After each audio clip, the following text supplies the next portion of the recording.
আজকে মিথ্যাচারণ করা, অসত্য কথা বলা, আমি ব্যক্তি জীবনে মিথ্যাবাদী, এটা একটা ক্ষতিকর কাজ। কিন্তু আমি জাতির রাহবার যদি হই আর আমি যদি মিথ্যা কথা বলি, তাহলে গুরুত্ব কোনটা, ক্ষতিকর বেশি কোনটা বলেন তো? আমি যদি ইমামতি করতে এসে মিথ্যা কথা বলি, আমার মিথ্যা দিয়ে এই মুসল্লিরা সবাই ক্ষতিগ্রস্ত হবে, হবে না ভাই?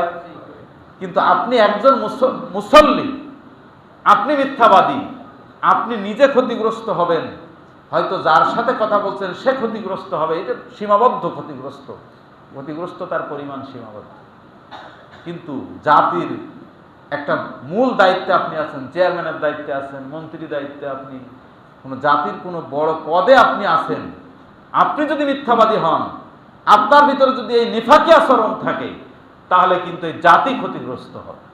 প্রিয় ভাইরা, সুতরাং আমাদেরকে সর্বতোভাবে চেষ্টা করা দরকার যে আমরা আমাদের জীবনে কখনোই কোনো অবস্থাতেই এই নিফাকি চরিত্র, প্রতারণার এই চরিত্র আমরা গ্রহণ করতে পারি না।